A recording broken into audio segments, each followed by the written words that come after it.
Hello dear students, welcome. इस video में हम दशमलव वाली आवर्ती दशमलव वाली संख्याओं को, यानी जो बार वाली संख्याएं होती हैं, दशमलव संख्या हैं, इनको भिन्न में बदलेंगे।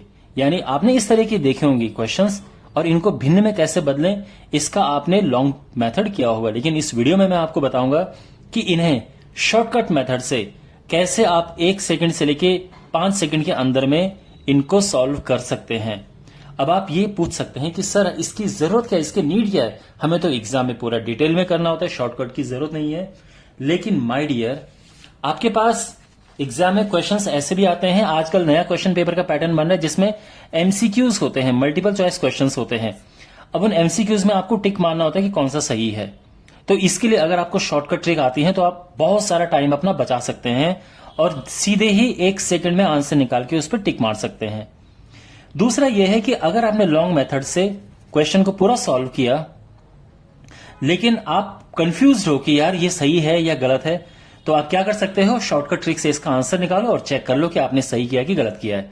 तो कुल मिलाकर अगर आपको ये ट्रिक आ गई कि हम इन आसान आवर्ती, यानी जो ये नॉन टर्मिनेटिंग रिकरिंग डेसिमल्स हैं, यानी ये जो बार वाले डेसिमल्स होते हैं जो ये रिपीट होते हैं, इनको भिन्न में बदलने का, भिन्न में कैसे बदले उसका शॉर्टकट ट्रिक आप सीखेंगे। ऑलराइट, तो शुरू करते हैं। देखो माय डियर, इन क्वेश्चंस को मैंने 3 कैटेगरीज में डिवाइड किया है और तीसरे से चौथी कैटेगरी नहीं होगी। पहली कैटेगरी ऐसी है जिसमें पॉइंटिंग के बाद सीधे ही रिपीट होना शुरू हो गया है। यानी अगर आप इसको बार में बदलोगे तो क्या होगा, 3 के ऊपर बार लग जाएगा। आप समझ रहे हैं ना, क्योंकि जो चीज रिपीट होती है उसके ऊपर बार लग जाते हैं। जैसे यहां पे 0.4 के ऊपर बार लग जाएगा, यहां पर आप देख सकते हैं 1 2 1 2 1 2, तो 1 2 के ऊपर बार लग जाएगा। यहां पे क्या होगा, 176 176 176 बार बार आ रहा है तो इसके ऊपर हमने बार लगा दिया है। यहां पर 4146 4146, तो ये 4146 बार बार आ रहा है तो इसके ऊपर बार लगा दिया। और यहां पे 979797 रिपीट हो रहा है, तो आप समझ गए। ऑलराइट, तो टाइप 1 में ऐसे दशमलव लिए हैं, ऐसे आवर्ती दशमलव लिए हैं जिनमें जो ये रिपीटिंग डिजिट है, यानी जो रिपीट हो रही है जिसके ऊपर बार, ये दशमलव के तुरंत बाद शुरू हो जाएगा। यहां पे थोड़ा डिफरेंस है। कैसे, आप देख सकते हैं यहां पे पहले 0 लगा हुआ है, फिर रिपीटिंग डिजिट आई है। यानी अगर आपको इसको कन्वर्ट करना होगा बार में तो 4 के ऊपर यहां पे आपको बार लगाना पड़ेगा। और यहां पे 0, ध्यान रखना 0 होना चाहिए, कोई और नंबर नहीं होना चाहिए, ठीक है। यानी 0 पॉइंट, ये 0 है, 51 इसके ऊपर बार लग गया। यानी ये जो है इसको हम कह सकते हैं 0.000। और ये जो 97 है, 9797 बार बार आ रहा है तो इसके ऊपर हम एक बार लगा देंगे। अब जैसे ये है यहां पे 0.0713 तो ये 713 रिपीट हो रहा है तो इसके ऊपर बार लग जाएगा। इसको कन्वर्ट करना है तो क्या होगा, 0.00057 इसके ऊपर बार लग जाएगा। आप समझ रहे हैं ना। और ये है जैसे 0.00125 इसके ऊपर बार लग जाएगा, क्योंकि 1 to 5 रिपीट हो रहा है। यानी टाइप 2 में ऐसे आवर्ती दशमलव को लिया है जिसमें जो डिजिट रिपीट हो रही है और पॉइंटिंग के बीच में 0 है। यहां ऐसा नहीं है, यहां पे पॉइंट के बाद तुरंत रिपीटिंग डिजिट शुरू हो गई है। लेकिन जो तीसरा टाइप है, जो कि सबसे डिफिकल्ट है, लेकिन एनीवे आपको मुश्किल नहीं होगी ना करने में, इसमें आप देख सकते हैं इसमें रिपीटिंग डिजिट के साथ में ऐसी भी डिजिट है जो रिपीट नहीं हो रही हैं। देखो 0 तो खैर अपनी जगह पे है, लेकिन यहां पे ऐसी भी डिजिट हैं जो रिपीट नहीं हो रही। जैसे 4 रिपीट नहीं हो रहा है, 3 रिपीट हो रहा है तो उसके ऊपर बार लग जाएगा। यहां पे 0.47 के ऊपर बार लग जाएगा। यहां पे देखो ये 1 2 अपनी जगह पे है, 5 के ऊपर बार लग जाएगा। यहां पे ये देखो 2 1.5 ये रिपीट नहीं हो रहे हैं, 6 1 के ऊपर बार लग जाएगा, ठीक है। यहां पे 0.0871 के ऊपर बार लग जाएगा, ठीक है ना। तो ये रिपीट नहीं हो रहे हैं, ये रिपीट हो रहे हैं। एंड फाइनली ये है 258.075 के ऊपर बार लग जाएगा। यानी तीसरे टाइप में मैंने ऐसे दशमलव लिए हैं जिनमें जो एक तो रिपीट हो रहे हैं और उनके साथ में कुछ और भी डिजिट है। जैसे यहां पे 4 है और वो नॉन रिपीटिंग डिजिट्स हैं, वो रिपीट नहीं हो रही हैं। इतना समझ आ गया अभी तक। तो सबसे पहले टाइप 1 करते हैं। तो देखो पहला नियम आप ये याद रखना कि जितने अंक रिपीट होते हैं उतने 9 नीचे आएंगे। तो ये क्या है, देखो ऊपर आ जाएगा 3/9। ठीक है, आप इसको ऑब्वियसली इसको हम सिंप्लीफाई करेंगे, काटेंगे इसे, तो काटने के बाद ये 1 आ जाएगा, ये 3 आ जाएगा, तो फाइनल आंसर ये 1/3 आ जाएगा। ठीक है ना। लेकिन क्योंकि एक डिजिट रिपीट हो रही है तो एक 9 आया, इसी तरह से ये हो जाएगा 4/9 और ये सीधे आ गया। समझ गए। यहां पर आप देखेंगे ये है 12 ऊपर लिख दो। कितने अंक रिपीट हो रहे हैं यहां पे, तो आप कहोगे कि सर यहां पे 2 अंक रिपीट हो रहे हैं, तो यहां पे 2 बार 9 आ जाएगा और ये 3 से कटेगा, 3 चके 12 और ये 3 33 आ गया। ठीक है। अब इसकी बात करते हैं। यहां पे 176 पूरा ऊपर आएगा। ठीक है, ध्यान रखना पॉइंट वाइंट मत लगाना। 1 2 3 कितने 9 आएंगे, 3 9 आएंगे यहां पे, क्योंकि 3 अंक रिपीट हो रहे हैं। ऑलराइट, यहां पे देखो 4146,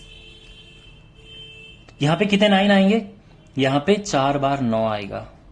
ठीक है, इसमें जो अगर सिंप्लीफाई हो रहा होगा उसको काट भी सकते हैं आप, कोई प्रॉब्लम नहीं है। Alright, okay. एंड यहां पे ये 9 7 है, कितने अंक रिपीट हो रहे हैं, 1 2 अंक रिपीट हो रहे हैं, तो 2 बार यहां पे 9 आ जाएगा। ये समझ आ गया आपको। तो इनको अगर हमें कन्वर्ट करना है भिन्न में तो ये हो गया है। देखो यहां पे और इसमें, यानी इन दोनों में ज्यादा डिफरेंस नहीं है, बहुत छोटा सा अंतर है। और वो क्या अंतर है, देखो यहां पे देखो 4 ऊपर आएगा, जैसा हम यहां पे लिख रहे थे, तो ये 4 ऊपर आएगा। कितने अंक रिपीट हो रहे, 1 रिपीट हो रहा है। तो मैंने क्या कहा था, जितने अंक रिपीट होते हैं उतने 9 आएंगे। ये रूल आप हमेशा याद रखना। अब देखो रिपीटिंग डिजिट और पॉइंट के बीच में कितने जीरो हैं, यहां पे 2 जीरो हैं, तो यहां पे 2 जीरो आ जाएंगे। सिंपल सी बात है। अब इसके बाद ये कट जाएगा, 4 से कटेगा, 4 एकम 4, ये 4 से कटेगा तो आएगा 4 दूने 8, 1 0 4 दूने 8 और ये आ जाएगा। तो सिंप्लीफाई कर लेना आप अपने हिसाब से, लेकिन ये इस तरह से होता है। ठीक है। अब देखो जैसे ये है 51 लिख दिया हमने। अब देखो क्योंकि 2 अंक रिपीट हो रहे हैं तो 2 बार 9 आएगा, पक्की बात है। अब यहां पे दशमलव और रिपीटिंग डिजिट के बीच में कितने जीरो हैं, 1 जीरो है, तो यहां पे 1 जीरो आ जाएगा। अब ये 3 से आगे कटेगा, 17 3 51 330। ठीक है, ये है। अब इस पे आ जाओ, तो यहां पे देखो 97 ऊपर आ गया और अब नीचे देखो कितने अंक रिपीट हो रहे हैं, 2 अंक रिपीट हो रहे हैं, तो 2 बार 9 आएगा, पक्की बात है। अब उसके बाद रिपीटिंग डिजिट यानी जो डिजिट रिपीट हो रही है, यानी ये और पॉइंट, इसके बीच में कितने अंक हैं, कितने जीरो हैं, 3 जीरो हैं, तो यहां पे 3 जीरो आ जाएंगे। ठीक है, यहां तक समझ आ गया। अब इसकी बात करते हैं। ये भी देखो ये पूरा रिपीट हो रहा है 713, तो 713 यहां पे आ गया। अब 1 2 3 अंक है ना, तो 3 बार यहां पे 9 आ गया। ठीक है, यानी जितने डिजिट रिपीट होती है उतने 9 आ जाते हैं। अब दशमलव और रिपीटिंग डिजिट के बीच में कितने अंक हैं, 1 अंक है, तो यहां पे 1 जीरो आ गया। सिंपल। आई होप आपको सब समझ आ रहा होगा। अब जैसे इसकी बात करते हैं, यहां पे 57 है, तो ये 57 ऊपर आ जाएगा, लेकिन नीचे क्या आएगा वो देखो, यहां पे 2 अंक रिपीट हो रहे हैं तो 2 बार 9 आ जाएगा और 1 2 3 4 बार यहां पे 0 आ जाएंगे। समझ गए, क्योंकि दशमलव और रिपीटिंग डिजिट के बीच में 4 जीरो हैं। Okay, is it clear. अब बात करते हैं इसकी। यहां पे आएगा 125। क्लियर। 3 अंक रिपीट हो रहे हैं तो 3 बार 9 आएगा और रिपीटिंग डिजिट और पॉइंट के बीच में कितने जीरो हैं, 2 जीरो हैं, तो 2 जीरो आ जाएंगे। देखो यहां पे ये 3 से कटेगा, आप काट देना। यहां पे ये 5 से कटेगा, 25 से भी कटेगा, एक आप काट लेना वो अपने हिसाब से। ठीक है, बट इस तरह से इनको हमने कन्वर्ट किया भिन्न में, एकदम शॉर्टकट ट्रिक। अब इसमें जो सबसे इंपॉर्टेंट है वो है ये क्वेश्चन, जिसमें मिक्स्ड है। ओके, तो देखो यहां पे कैसे करें, थोड़ा लंबा प्रोसेस है लेकिन मुश्किल बिल्कुल भी नहीं है। तो देखो माय डियर, सबसे पहले अगर आपके पास ऐसी संख्या होती है तो हम हमेशा, आप देख सकते हैं, हमेशा हम इनको पहले बार में बनाते हैं। लेकिन अब क्या करना है, देखो अब ध्यान रखना, सबसे पहले लिखते हैं फुल नंबर, उसमें से माइनस करेंगे जो रिपीट नहीं हो रहे हैं, नॉन रिपीटिंग, और नीचे जिस तरह से 9 आते हैं और 0 आते हैं उनका नियम जो हम पहले से पढ़ते आ रहे हैं सेम नियम आएगा। कैसे करेंगे देखो, कोई कंफ्यूजन वाली बात नहीं है, मैं यहां पे समझाने के लिए हूं आपको।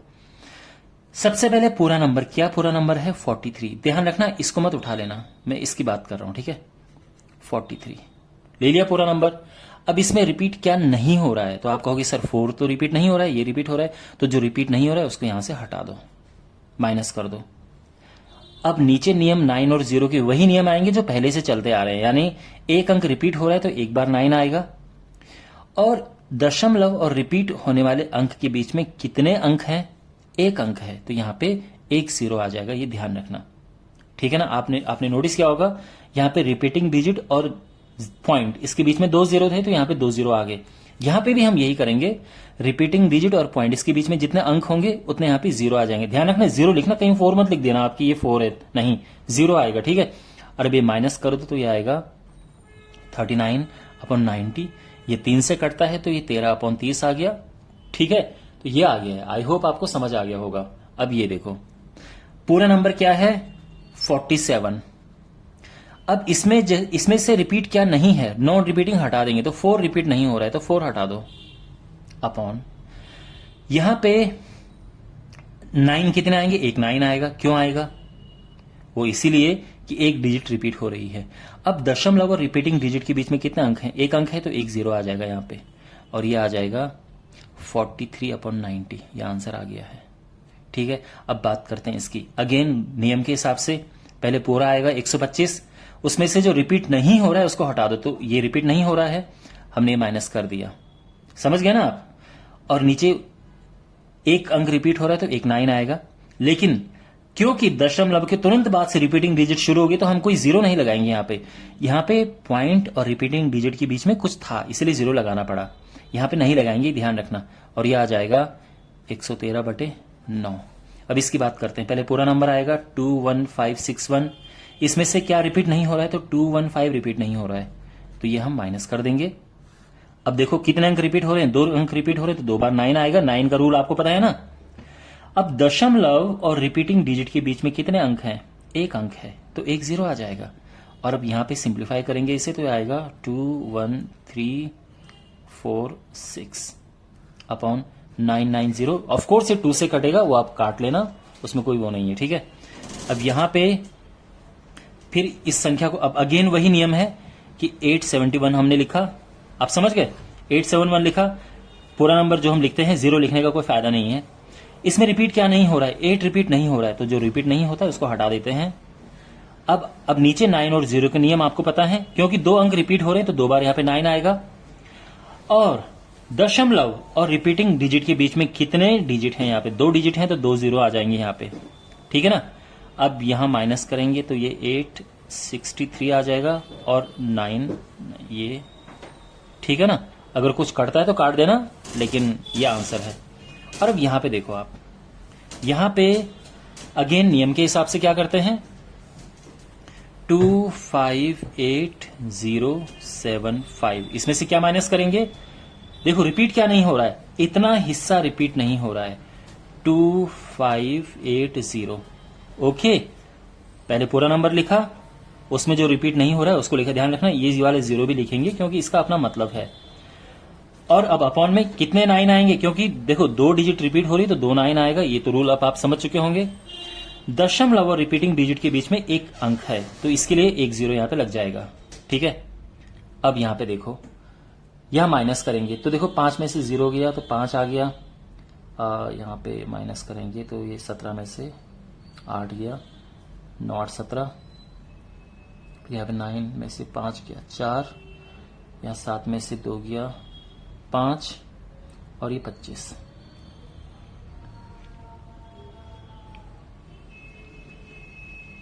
ये आंसर आ गया। ऑफ कोर्स ये 5 से कट जाएगा, वो आप काट के लिख देना, बट ये आ गया है, ओके। वेल माय डियर, यहां पे मैंने इनको बहुत अच्छे से समझाने का प्रयास किया है और मैं उम्मीद करता हूं कि आपको ये अच्छे से समझ आया होगा। कोई डाउट हो तो कमेंट बॉक्स में पूछना। And thanks for watching and see you in the next video, take care.